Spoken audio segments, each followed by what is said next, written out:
time, let's go ahead and get started. Again, thank you all for joining us today. I am Tiffany Feingold. I am one of the co-founders of Guiding Bright Minds. My husband and I launched Guiding Bright Minds about 4 years ago now, which is crazy. It seems like forever and just yesterday at the same time. I'm a parent of a neurodivergent child, and along my journey, early on, it was overwhelming, and I was perplexed as I was going through this journey on where to go to, who to turn to, what resources were out there. And so I decided to create, or I should say, we decided to create Guiding Bright Minds to help other parents. I felt alone. I felt isolated. I didn't know where to go, who to turn to, what resources are out there, or even understanding the different resources. And so wanted to create a community of professionals that works together to help both parents, children, and family units thrive under these circumstances in which it's new to us. And so that's how I created Guiding Bright Minds. So I would love all of you to go check out our website, check out the providers. I personally meet with every one of the providers that are on there, and that's why I do say that it's vetted, because I want to know as a parent, why are professionals doing this? How are they helping us? What do the services look like? So all of those providers, as the two wonderful providers here, are ones that I've gotten to know and to understand. And so my focus is definitely helping parents. At the end, we will allow for Q&A. That will be in the chat. So as we're going through this, we have Q&A, we have the chat box. As we go through and have questions, please feel free to add those. We'll go through those at the end as well. So I'm so excited to have these two with us today. And so let me go ahead and make the introduction. First, I'm going to start with Dr. Brian Wolff. He is the owner and founder of Wolff Child Psychology and is director of psychological and behavioral services. He established Wolff Child Psychology in 2011 with the goals of providing families with evidence-based individual psychotherapy services and with comprehensive neuropsychological and psychological evaluations that provide true insight into each child's patterns of neurodevelopmental functioning. Over the years, Dr. Wolff has brought together an outstanding team of bright, highly trained and caring psychologists, behavioral specialists, and administrative staff who not only helped expand the number of clients we could see, but who, through their training, experience, and unique perspectives, work every day to improve the quality of effectiveness of our therapy, evaluations, and services. Dr. Wolff received a BA in psychology and sociology from Yale University, his MA and Ph.D. in child clinical psychology from University of Denver, and his postdoctoral training as a research fellow at JFK Partners at the University of Colorado, Denver, and as a lecturer at the University of Denver. Dr. Wolff is currently on the board of directors at Vertical Skills Academy, a specialized school for children with dyslexia in Evergreen, which we'll hear more about. And Amy, who has worked in education for 28 years in a variety of roles, starting her career teaching high school literacy to students with emotional disabilities. In addition to that role, she has worked as a learning specialist, sixth grade teacher, instructional coach, and most recently as a literacy consultant for the Colorado Department of Education. Learning about best practices and research within literacy and collaborating about it with fellow teachers is one of her favorite things to do. She believes that every child can become the reader and writer with high quality teachers use evidence-based instruction. Promoting this concept is her top priority. So thank you both for joining us today, and I will kick it off to you guys. And just another thing, just to let everyone know, again, we're going to allow for Q&A at the end of the session. A copy of the presentation and a recording will be sent to everyone. So Amy, Dr. Wolff, I will turn it over to you. Oh, thank you, Tiffany. Yes, I need you to let me switch. share. Okay. Yep, sorry. Yep, there you go. We switched. Thank you. There we go. Ah, there it is. Okay, great. And I just saw on the front there a little typo from my website. So there's a little dyslexia right there. We'll adjust it later. Great. Well, thank you for the introduction, Tiffany. I'm so excited to be talking to everybody. And Tiffany mentioned starting this 4 years ago. I think I might have been the first parent webinar speaker back in the original days of this. So You were. it's kind of fun to come back Yeah. around. Lord knows what I talked about. I think executive functioning or something like that. Well, I'm excited to partner with Amy here. And over the last year being a board member of Vertical Skills Academy, we've gotten to work a lot together, which has been really lovely. And, hope through this, you guys can all check out Vertical Skills Academy and Wolff Child Psychology and just see all the great work we do with kids, regarding dyslexia, ADHD, and other things. So, but today, yeah, I'm excited to kind of do the first half of this talk and talking about the kind of background on dyslexia and how we identify it and the impacts dyslexia can have on kids and families and schools. And then we'll segue over to Amy talking more around the school support and how to, help you and your family and child identify schools and programs that'll be helpful and some resources out there. So yeah, let's get started. I don't click it, so there we go. Okay, cool. Okay, so I get asked the question every day, in different forms. What is dyslexia? Or people have an idea of what dyslexia is, and I have to kind of think through, what they're saying that's accurate and what I'm able to add to the conversation. But when I distill it down for myself, just a reminder, dyslexia is at a most simplistic level a learning disability in reading, right? So you have kids, could be of all ages into teens and adulthood that the reading level that you would expect given their age, their intelligence, their grade, their reading support is just lower than you would expect in a few characteristic ways. So one way that we think about some of the factors that contribute to dyslexia is phonological processing. So if you think about kind of my stream of speech right now, you're all out there decoding what I'm saying. If you were to try to then connect that with the written word, there can be some discrepancies there. So little kids grow up with a lot of oral language. People talk a lot around kids, and kids develop language skills at an early age, 1.5, 2 years of age. But reading comes on later, and reading is the process of then sort of translating all that oral language knowledge, all those kind of phonetics that come with the oral language to how do we decode the words on the page. And so we see with young kids who either get diagnosed at that age or a little later with dyslexia, there's often some difficulties doing that translation. So going from the oral language to the written language sphere. So decoding can be a struggle, it could be slow, it could be inaccurate. You can have, kids in kindergarten, first grade who are learning the very basics, and it just doesn't seem to be sticking very well. So it kind of disrupts the accuracy and fluency of decoding.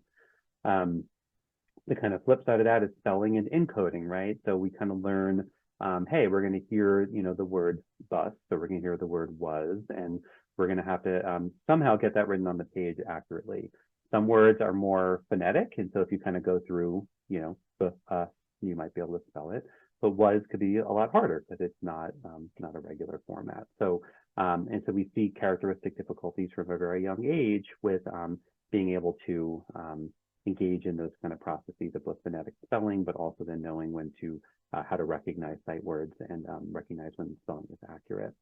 And again, this last bullet point, this when we're going to think about identifying dyslexia, whether it's in the school or through private evaluation, we're really going to expect to see some kind of discrepancy, again, with age or grade-based norms, or kids who are, maybe very verbally bright, but not reading nearly up to that expectation. And that's going to help us understand that, okay, we might be contending with a learning disability here.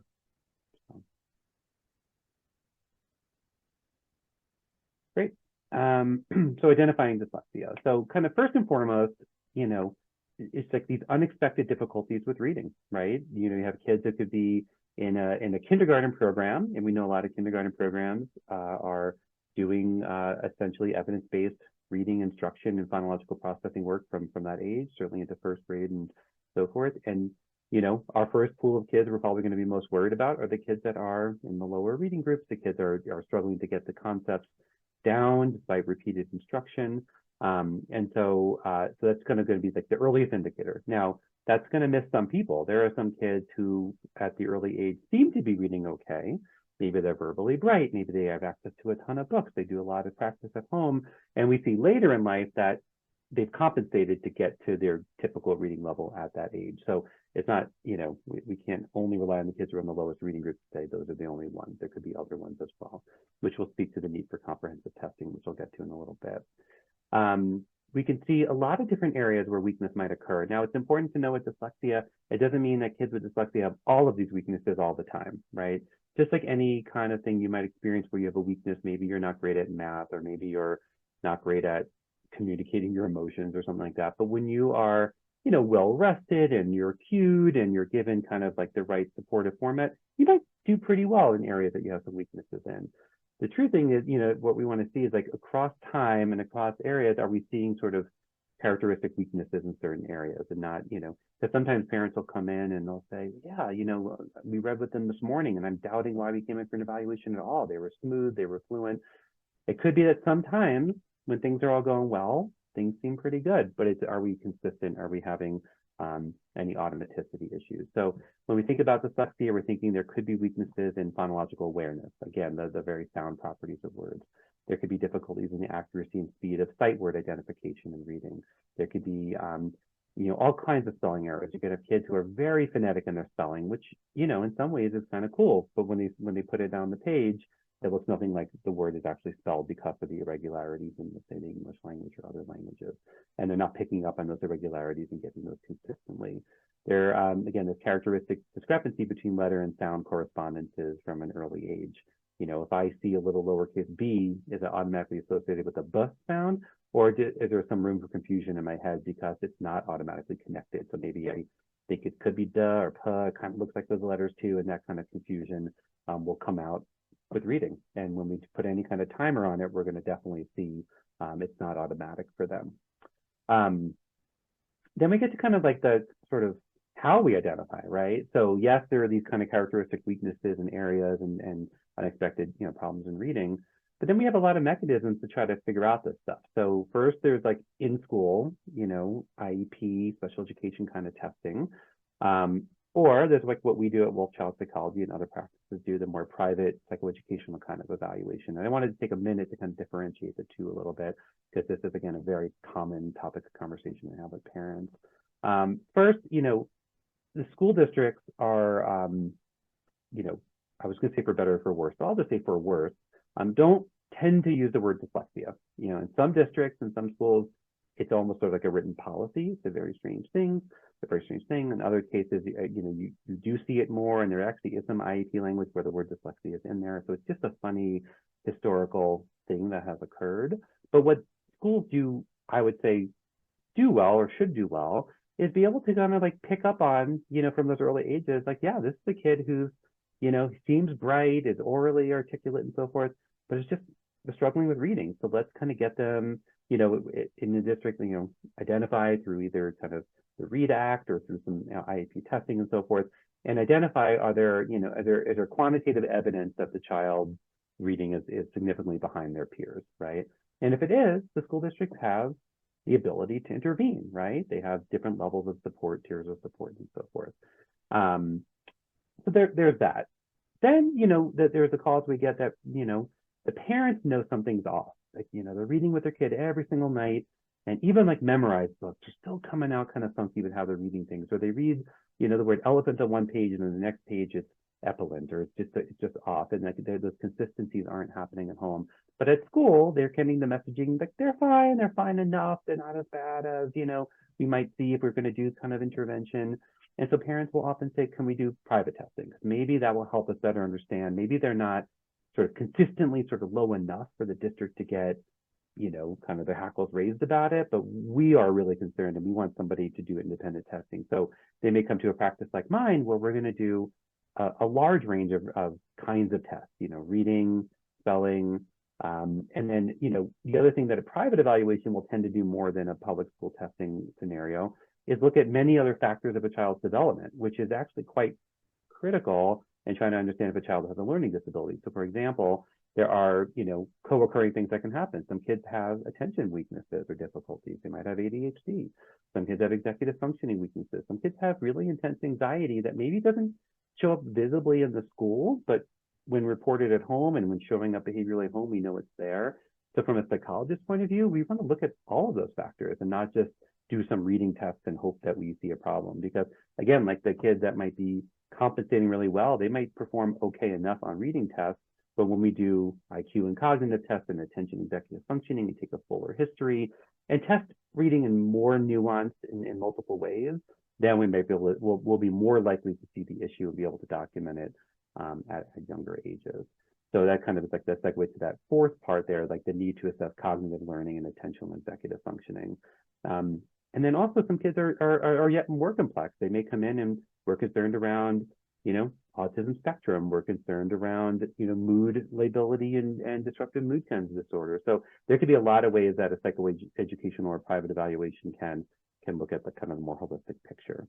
And then finally, we don't want to really stop at the evaluation saying, okay, we've identified a problem. Here's a bunch of numbers. In our practice, we go to the school, we advocate for the family, we really try to support, whether it's private or public school, kind of the appropriate accommodation intervention plan. But we need to know that there's a plan to keep assessing, right? Like we don't ever, and nobody would disagree with this, but like it's kind of sometimes it just doesn't get put into these plans very well. Like we need an ongoing assessment of skills. We might see from mid first grade to the beginning of second grade, there's like an expected age-based or grade-based development of skills, and maybe this child's getting intervention and they're now kind of accelerating toward that curve, which is what we want to see. Or are they kind of plateauing and not making the expected gains? Or are we actually seeing decline, which might indicate there's other co-occurring factors like ADHD or other pieces that are not being supported enough that it's really impacting the ability to progress. So yeah, next slide. Thank you. I don't think it's covering the words here. I'm going to move it over. Okay.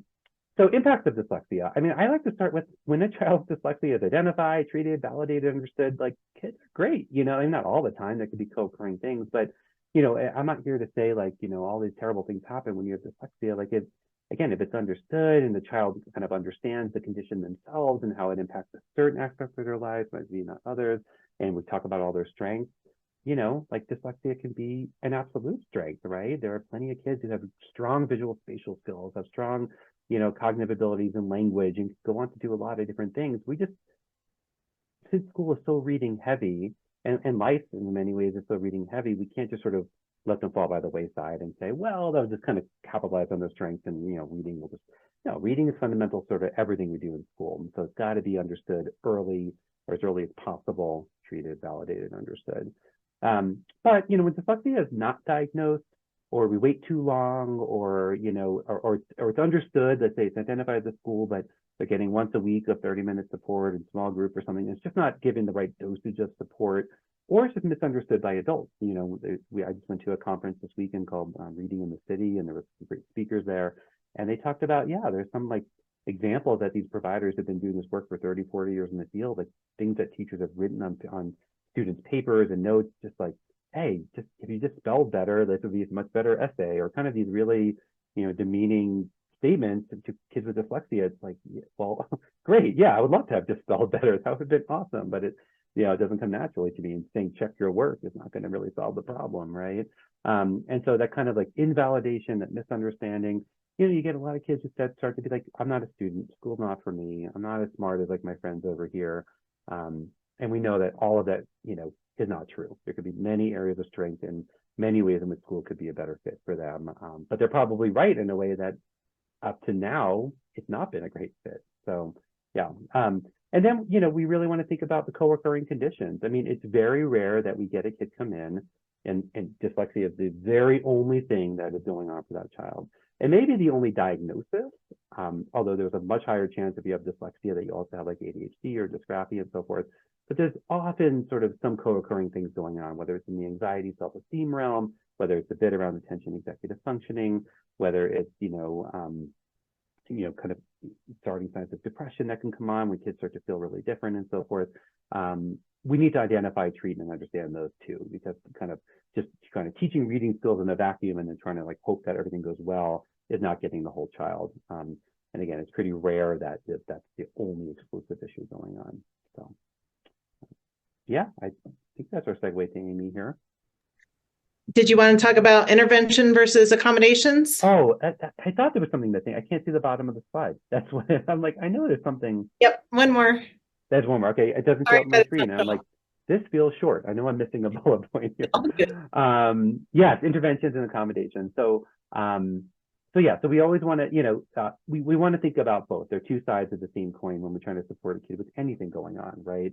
Whether it's dyslexia or ADHD or autism or some combination, or even just understanding a child's learning profile. Like, where do we support in terms of like, how do we change these skills for the better? And where do we say, you know what, we just need to kind of back up a little bit and give some breathing room and time and accommodations for things. Generally, our general rule of thumb is like the younger the kid, a little more intervention heavy, and we kind of have some flexible accommodations. And when we get to like high school, college, like maybe intervention goes down a bit if that's not really what the student's wanting or they found their path, but we think about, testing time and supports around accommodations. And so in schools, we talk a lot about, kind of like IEPs can be a blend of interventions and accommodations. 504 plans are really more about the accommodations to help kids access the curriculum. But we want to think about both, and we don't want to fall in the trap of saying, oh, if we just intervene 100% and we don't worry about accommodations, everything's going to be okay. Because that's not meeting the child where they're at. They need supports right now to have breathing room around their assignments and their day at school. But we also don't want to fall in the trap of saying we're just going to accommodate them and do nothing to kind of support their skills deficit. So it's always that blend of intervention and accommodation, both in school and privately, that we're aiming for to best support these kids. So, excellent. Yeah. Thank you. I don't know why I can't see that bullet point on my screen, so I'm glad. All right. One more. Sorry, wrong way. Yeah. There we go.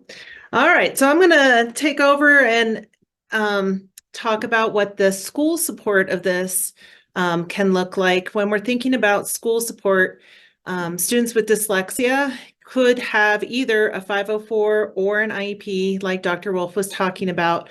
One of the things that I talk to my parents about is finding that right school for your student, whether it's something like Vertical Skills, a public school, another area, private school. It's really important to find the just right fit for your child. Every single student with dyslexia is completely different. When I look at my students here, every one of them has unique possibilities. Many of the schools have now come up with their information regarding support for students with dyslexia. So the screenshots that I have here are obviously from Jeffco, but when I look at Douglas County, when I look at the schools that are in the Springs, all of them have very strong, even website support for students with dyslexia, parents of students with dyslexia, in order to find it. In Jeffco, since I know many of you on this call are going to be from Jeffco, there is a way to be able to click into the Jeffco home school. As you are searching for schools near you, you can put in home address or look for a school by name. There are multiple choices to be able to find support for your child, one of which is dyslexia support. Once you click into that, it will provide information. So in this case, I pulled up ones that were close to my home school of Columbine Hills and Leawood and Schaefer. And you can see that there are supports with dyslexia at those home schools. And again, Douglas County and Colorado Springs do a great job. Denver, not so much, but an email or a phone call to their exceptional students support group can get some of this information. For those that live in Jeffco, the dyslexia support that they're talking about is that there is a structured literacy program at the school and information for the intervention portion for students with dyslexia. So being able to reach out to the principals that are at these schools are really important to find that information. One of my favorite tools to be able to ask those questions at the school is actually from our CoKid organization, Colorado Kids Identified with Dyslexia. They created this literacy block questionnaire that I have linked at the end of this presentation. When we're looking at trying to find out what best fits our students, we want to be able to provide that structured literacy understanding. To me, all students need structured literacy, but specifically students with dyslexia must have it. It is the only way that they can truly shore up their deficit areas. And each one of these questions helps you identify if it is what's called the science of reading versus balanced literacy. So those of you who are around my age, Dr. Wolff's age, Tiffany's younger than us, but the ones who grew up during our time, we used more of a balanced literacy approach. That balanced literacy was more in the belief that reading occurs naturally, and that is not true. Reading does not occur naturally, oral language does. So when Dr. Wolff was talking about kids come in and they talk, they already know how to talk, they can listen to their parents, they pick up on the vocabulary, the syntax of what's being said, and they can speak typically without issue. Reading, on the other hand, needs to be explicitly and systematically taught.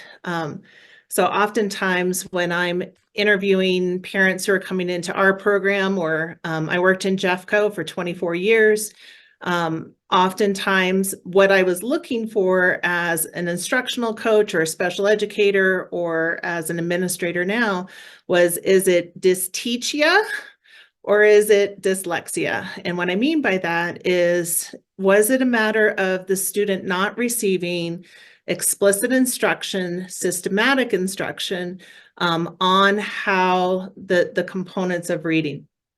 This literacy block questionnaire is going to help kind of suss that out to be able to see what your schools are doing. Nowadays, within the state of Colorado, every school that's out there has to choose curriculum that is based on the science of reading. Your teachers have also been trained in the science of reading for the past 3 years. Now, that being said, there's still, time and education that needs to occur for these teachers to be able to truly understand how we teach students to read. And some of that can, like I said, be sussed out with the literacy block questionnaire. Oh, one of my screens skipped. Hold on, let me make sure. There we go. See, I knew I missed one. Okay, we're going to go back up for a second. So within structured literacy, here are the components of what I'm referring to. A lot of these words are complicated. However, it's the components of what we need within a system.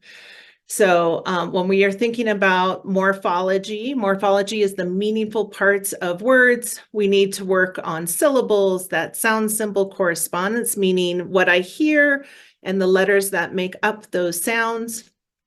Phonology is going to be the sounds of our language.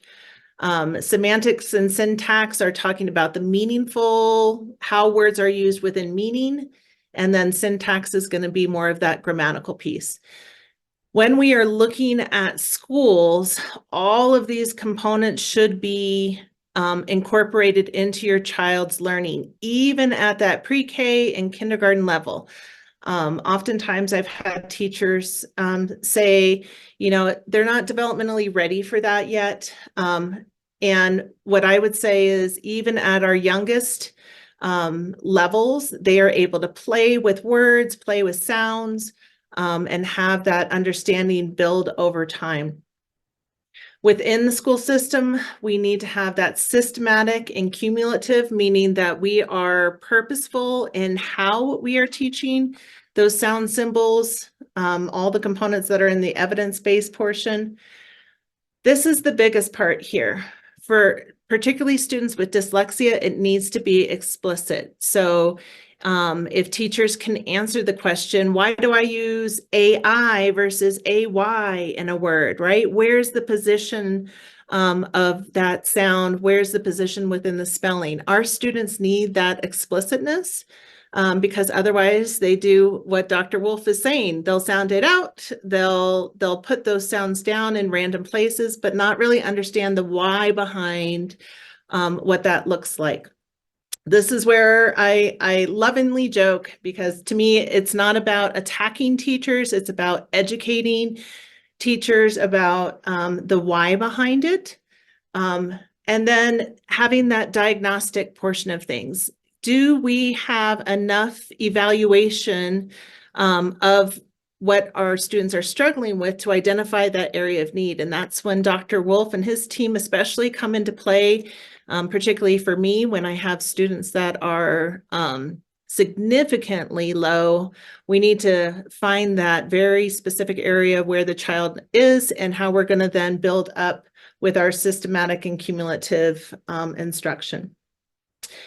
And then this last part is obviously putting all those components together in order to have effective reading instruction. And that's really going to start at home. You are our first interventionists. Parents are our first interventionists. You are also the first advocate. You know your students well. So if your child is struggling and a school system is saying, you know, they'll grow into it, it'll be fine, just wait a little bit longer. There are plenty of advocates. I see Tiffany shaking her head. There are plenty of advocates out there that will help support you with that, because the younger we can get these students, the better. I can shore up a student very quickly. Dyslexia is a diagnosis, but it is not, it's not a negative one in my mind. Just like Dr. Wolff was saying, there are so many great things that come with dyslexia. My son is dyslexic as well, and he thinks in just a very creative, unique way. And if I could have gotten him the instruction that he needed a little bit earlier, it probably would have served him a little bit better. Even I, as an educator, put it off a little bit longer than I needed to, and, regret. Anyway, some of the programs that are out there, I just put a few examples. Oftentimes I have parents that say, well, my school doesn't do OG, therefore my child's not getting the right services. And there are a lot of programs that are out there that are structured literacy based and are actually under the umbrella of what we call Orton-Gillingham. Orton-Gillingham is considered that gold standard for students with dyslexia. But there are lots of things out there that help support students if we catch them early enough. And again, at our youngest grade levels, kindergarten, first grade, if you are having if your child is coming home and they're talking about the sounds they hear and the patterns that they're working on for the week, that's going to be a great foundation for later on. The programs that are on here, although some of them can be used at a whole class level, can also be used for intervention. And I'm going to talk about some of the resources to kind of find out what is structured literacy and what is not. I've made a list or at least connected you to lists that you can look at. Here's the most important walk away for me to be able to tell you. If your student is not making progress, the three things that we really need to look at are time. How much time is that child getting with structured literacy practices? The intensity, how hard am I hitting them with that? And then duration, over time, right? So how am I looking over time? Did your child only receive 6 weeks of summer programming and then they're going back into a general ed classroom where there is no support for it, right? We need all three of those things together for a student to make progress over time. All right. Sorry, that came out of order.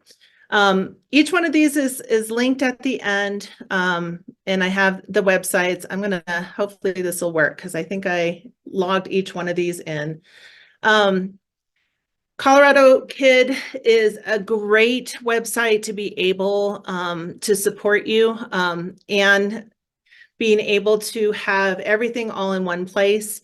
We know that Guiding Bright Minds has a lot of these connected on there. So Tiffany will also, I'm sure, include some of this onto her website. Many of them are already connected there. The reason I like Co-Kids is because they pull in the research and articles on literacy and dyslexia. And they're going to incorporate information about the free resources that are available, and look overall at what dyslexia is. The next one, I think many people are actually unaware of. Colorado, as much as we struggle in public schools, is really has been on the cutting edge of science of reading. We were one of the first states to have our teachers trained in the science of reading. We still have a long way to go, and I'm fully aware of that, but I do want to give credit to our Department of Education. This is linked to, many of your students may be on a READ plan. That is the legal portion of being able to get students intervention support at a very young age. The purpose of it is to identify them early in order to get that intervention, because we know the faster we can get the intervention to them, the less of a gap we're going to have later on. And our goal is to get them up to grade level by 4th grade. There are lots of resources on here, including information regarding the READ Act. It is my coup d'etat of my life legacy of being able to be one of the webinars on here of explaining what a READ plan is and the components of it. They also link multiple different services on here, all the way starting from very young age at that pre-K level, all the way up to the older grades. So this is a great resource. For those of you who are interested, we have lots of information that is also on vertical skills. We have dyslexia resources here. We also have a dyslexic summer program that I'm going to talk about in a little bit. So that's a great place to find out more. Dr. Wolff talked about the encoding piece, the spelling portion of things. This is a company that I work with and lead a lot of the professional development. We're actually doing it out in Douglas County, and Denver County is actually starting this up as well. This is explicit instruction on writing and how to integrate both reading and writing together to have students understand what those look like. SRSD stands for Self-Regulated Strategy Development. And this really started in the work of students with dyslexia is actually where this research started. It's over 100 empirical studies being done on this, and one of the most effective writing instruction frameworks that's out there. Parents can actually do this as an on-demand course. It's very low cost and you can walk through. So if your child's struggling with understanding what a sentence is, what a paragraph is, what an essay is, I've even done this with high school and college students who are struggling. It's a great framework to be able to support you. The next one, this is one of my all-time favorite ones. This is called Cox Campus. This was based off of a federal grant. So everything that was on here that has come on to here now was paid for by your taxes, but it's very well organized and it goes all the way down to the toddler level and how to support oral language up to reading and writing at the older grade levels. And it has lots of different resources for families in particular. So there are different downloadables, different read alouds to build comprehension with families. And it's just really well developed. Already did that one. That's my calendar. You don't want that. All right. The last one is the University of Florida. Let's see if it'll take you there. This one, for those of you who is at a school that serves students with dyslexia in a way that there's a clear scope and sequence. This one puts together all the different series that are out there that show a scope and sequence. So although at our school we use what's called Yoshimoto Orton Gillingham, our scope and sequence is a little bit different than others. There are multiple resources that are on here that will support you. So it can give you, so I know many of the schools that are out here use what's called HMH into reading. And it can let you know if your child needs CBC practice. It'll tell you the name of the book. There are also free decodables that are on here. So if you're wanting to practice over the summer, it will give you the actual books to be able to read with kids, which is nice.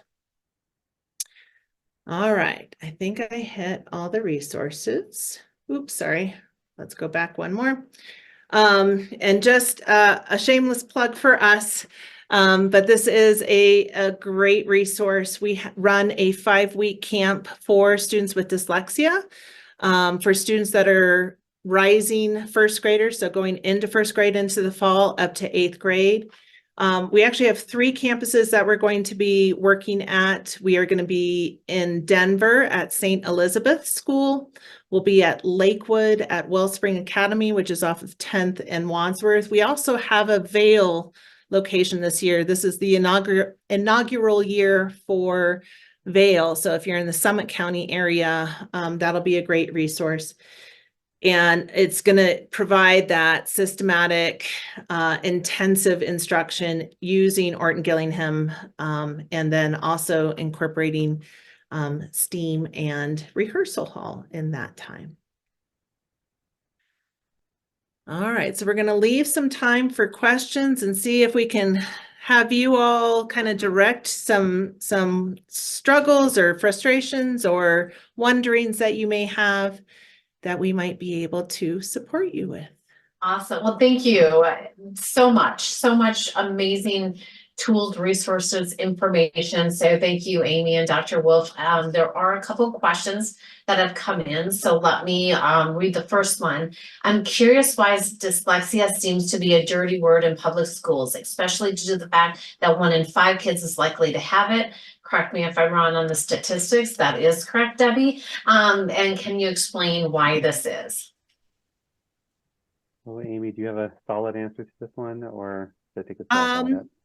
I think just from the school point of view, there's 2 sides of it, and I'll let Brian answer the fact that it's in the medical portion of our diagnosis, but I think there's a lot of fear of what that is, and that I think that's coming along though with our science of reading instruction. Many of the teachers have now been part of education around what dyslexia is. And I think from the school level, if you've been in a school lately, you know all of the concerns that are within a school. And that fear that if you have something as big as dyslexia, that you're not going to be able to support a student with it. But I think that has started to be used more within the school system. On the CDE website, there's actually a great article talking about that dyslexia is not a dirty word and can be used in the public school systems. 20 years ago, it would have been around the fact that if you were labeled as dyslexic, that then the school system somehow would have to take responsibility for paying out of pocket, out of network costs for a school like mine, or to get evaluated by somebody like Dr. Wolff, and that cost couldn't be handled. So that's why it's under the realm of that specific learning disability instead. Yeah, I think that makes sense. I think it's also just important to remember if you do an IEP and the district saying, including your child has a specific learning disability in reading, that is dyslexia. Like you don't have to get too caught up in the words here. I think again, 20 years ago or dyslexia was really it is a medical diagnosis in a way, but it's really an educational identification, honestly. But I think the idea that it kind of brought to mind, like, some of the false theories of dyslexia, like the visual processing and the auditory processing and these things that are not actually dyslexia, that it just felt like bigger than it was. But if you're getting identified a specific learning disability in reading, that's pretty much dyslexia, or at least it's showing that there's reading difficulties at school that are, in that camp. So, but you're right. I have been hearing recently, like on the website, on the CDE and so forth, they're really trying to dispel this myth or concept that we can't talk about dyslexia at school. I think the biggest concern for me as a special educator is what the term is not what concerned me within the school. It is the area of need actually identified correctly? So within reading, oftentimes they'll label it as a fluency issue or a comprehension issue, when in fact it is going back to the phonics or the phonology part, the sound part. If the students don't have explicit instruction in those two areas, you cannot become a skilled reader if you don't have those foundational skills built up. That's why you're starting to see more of a drive for that explicit phonics instruction at public schools now. So yeah, the whole reading, like, of course your reading comprehension is going to be impaired if you're not reading well. You can listen to any child with dyslexia read and you wouldn't know how to answer the questions either. It's going to be choppy, it's going to be words said incorrectly, and very slow as the working memory gets impaired. I finally get through the sentence, I'm not really remembering how it started. These are fundamental dyslexia reading issues, not just comprehension issues.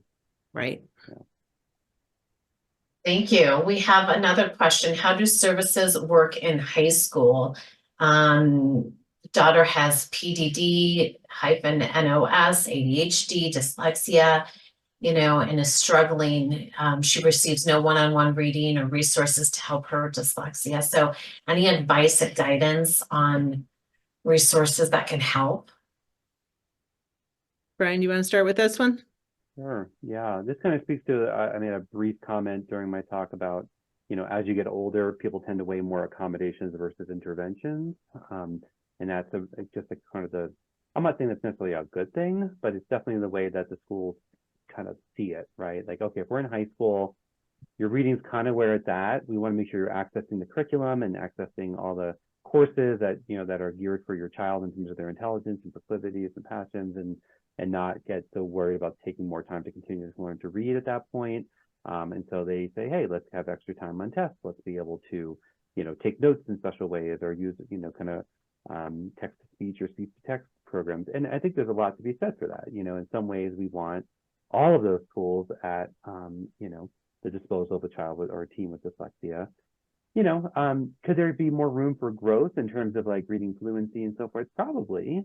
It's just going to be a matter of balancing, that can be time that the child and the teen's going to be taken away from a class to do the intervention.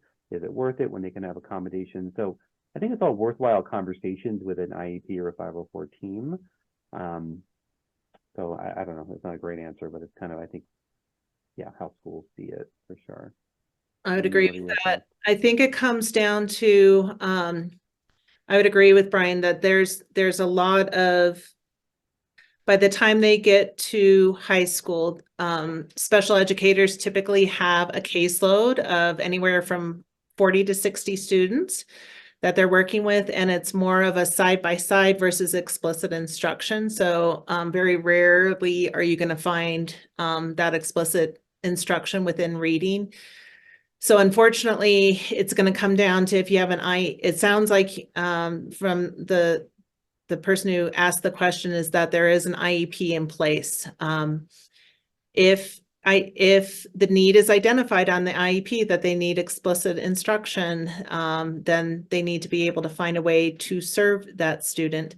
It just comes down to that weight of how are you going to get the credits that you need for high school right alongside with that explicit instruction. So to me, it then comes down to school choice. That's where that school choice conversation, why we went that way with this webinar, is because there are going to be other schools that are out there that may serve your student a little bit better, possibly. So, looking for those smaller class sizes. Is there an additional school that may be able to support? Unfortunately, going to private school might be a possibility, as well as finding. So our program that we partner with, which is Every Child Reading, we do tutoring, and I would look specifically for, in this case, I would say look specifically for Orton Gillingham-based tutors that can work at the high school level. So there are several out there that can support your child. But I would say it's going to be a rare bird that can find explicit instruction in reading at the high school level, because they're into the content and then having the accommodations paired to try to get your child through the content versus learning. That sounds really bad that way. Instead of explicitly learning how to decode at that point. Yeah, I've seen a lot of families who, let's say they've gotten good intervention in the elementary, middle school years, you know, switch over to like a private tutor at that point, because then, you know, if they can do that even once a week as sort of a check-in, I have all this sort of, you know, jargony reading and science, I have this writing to do, I just kind of getting that support kind of through the assignments, but, you know, it can be really helpful. There are plenty of high schoolers that continue to have that.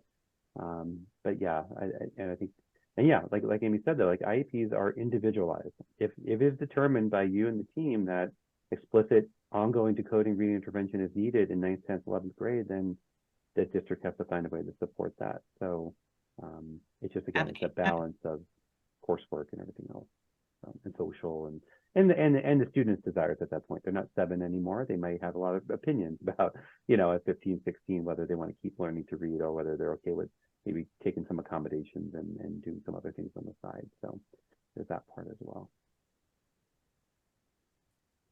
You know, one of the things is, you know, parent advocacy, when to step in. And I've heard so many parents say that, you know, the kids, whether they're on a IEP or 504 and they're doing great, so then the school's just to remove those tools, when in hindsight, I'm certain it's those tools that are in place that are actually making it successful. And sometimes they're in place and we still aren't seeing success. How would you help parents, you know, to be that advocate, to understand and suggest partnering with the school through some of those processes? Because I know me, oftentimes we look to the schools to be the person, the people to help guide us, but in reality, that's not the case. So how would you suggest parents to be that advocate? Yeah, I think parents know their children the best. And I always equate all of this. Well, the first thing is that parents need to be aware of, which I'm sure your audience is aware, that just because there is that label of dyslexia does not automatically mean they're on an IEP. However, a 504, which is going to be able to provide access for a student to be able to get the accommodations in place to be successful, is a route that parents can go. And I equate it to, you know, if you have diabetes, right, and you need insulin to be able to manage your diabetes, it's the same thing for dyslexia.